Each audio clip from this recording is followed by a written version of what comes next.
ನಮಸ್ಕಾರ ಗುರು. ಇವತ್ತು ಸ್ವಲ್ಪ ಬೇಗ ಎದ್ಬಿಟ್ಟು ರೆಡಿ ಆಗಿಬಿಟ್ಟು ಎಲ್ಲೋ ಒಂದು ಸ್ವಲ್ಪ ಹೊರಗಡೆ ಕೆಲಸ ಇತ್ತು.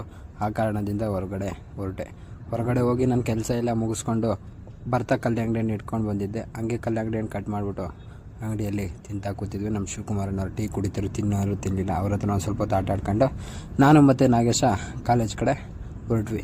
ಕಾಲೇಜಲ್ಲಿ ಎಕ್ಸಾಮ್ ಬರೆಯೋಕೆ ಇನ್ನೇನು ಸ್ವಲ್ಪ ಓದ್ತಾಯಿದ್ದಾನೆ. ನನ್ನ ಮಗ ಚಪ್ಪಲಿ ತಗೊಂಡು ಆಟ ಆಡೋದೇ ಕೆಲಸ, ಓದ್ಕೊಳ್ಳೋ ಅಂದ್ರೂ ಹಿಂಗೆ ಮಾಡ್ತಿದ್ದ. ಮತ್ತು ಇವತ್ತೇನೋ ಪ್ರಾಮಿಸ್ ಡೇ ಅಂತೆ, ಅದಕ್ಕೆ ಪ್ರಾಮಿಸ್ ಮಾಡೋಕ್ಕೆ ಬಂದಿದ್ದ ನನಗೆ.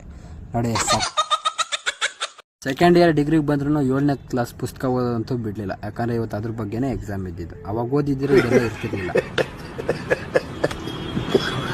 ಹಂಗೆ ಮಾತಾಡ್ಕೊಂಡು ಎಕ್ಸಾಮ್ ಬರೆದ್ಬಿಟ್ಟು ಹೊಟ್ಟೆ ಹಸಿತಿತ್ತು. ಮಧ್ಯಾಹ್ನ ಬೇರೆ ಊಟ ಮಾಡಿರಲಿಲ್ಲ. ಅದಕ್ಕೆ ಚಿಪ್ಸ್ ತಿನ್ಕೊಂಡು ಬಸ್ ಸ್ಟ್ಯಾಂಡ್ ಕಡೆ ಬಂದೆ. ಬಸ್ ಸ್ಟ್ಯಾಂಡಲ್ಲಿ 20 ರೂಪಾಯಿ ಟಿಕೆಟ್ ತಗೊಂಡು ಕೊರಟಗೆರೆ ಕಡೆ ಬಸ್ ಹತ್ಕೊಂಡು ಬಂದೆ. ಕೊರಟಗೆರೆ ಬಸ್ ಸ್ಟ್ಯಾಂಡಾಗ ಒಂದು ರೌಂಡ್ ಹಾಕ್ಕೊಂಡು ಹಂಗೆ ಹಾಸ್ಟೆಲ್ ಕಡೆ ಬಂದೆ.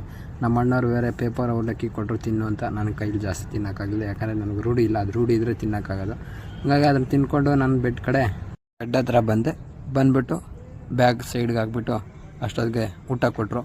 ಮಧ್ಯಾಹ್ನ ಊಟ ಮಾಡಿರಲಿಲ್ಲ. 2 ಮುದ್ದೆ ಹಾಕ್ಕೊಂಡು ಒಂದು ಸ್ವಲ್ಪ ಚಿಕನ್ ಹಾಕಿದ್ರು, ತಿನ್ಕೊಂಡು ಇವತ್ತಿನ ವ್ಲಾಗ್ ಇಲ್ಲಿಗೆ ಮುಗಿಸ್ತಾ ಇದ್ದೀನಿ. ಓಕೆ, ನಾಳೆ ಸಿಗೋಣ. Bye friends, good night.